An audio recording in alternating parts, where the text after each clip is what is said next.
Mastering manner adverbs. Enhance your English expressions.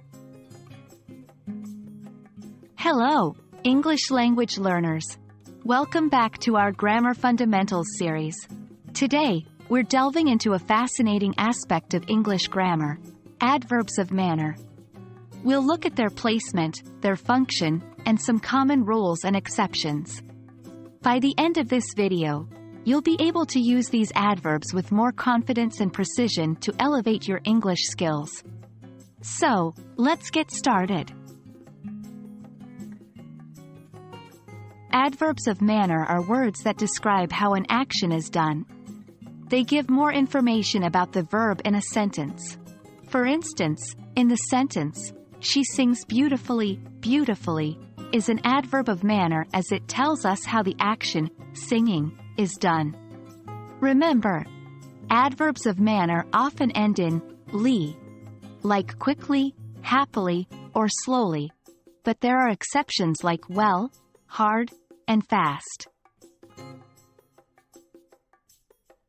The most common position for adverbs of manner is after the verb and its object.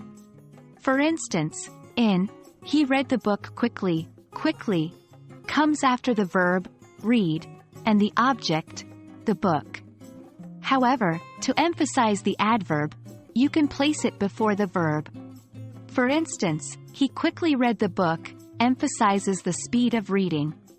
But be careful, not all adverbs can go before the verb. Some adverbs like well, fast, hard, and late should typically be placed after the verb. In English, there are always exceptions. If the verb has no object, the adverb of manner is placed after the verb.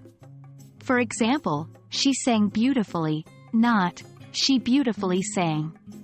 Moreover, in sentences using the verb to be, the adverb generally comes after the verb. For instance, "He is always late," not "He always is late." Now that you know the rules, it's time for practice. Use your new knowledge to write sentences using adverbs of manner. Try placing them in different positions to see how it changes the emphasis of the sentence. There you have it, language learners. You've learned about adverbs of manner, what they are, where to place them, and some exceptions to the rule. Remember, practice is key to mastering any new concept. So, write, speak, and use these adverbs in your daily English. We hope this video has been helpful in your English language journey.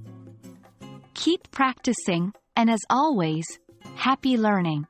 We'll see you in our next video where we'll cover even more exciting grammar topics.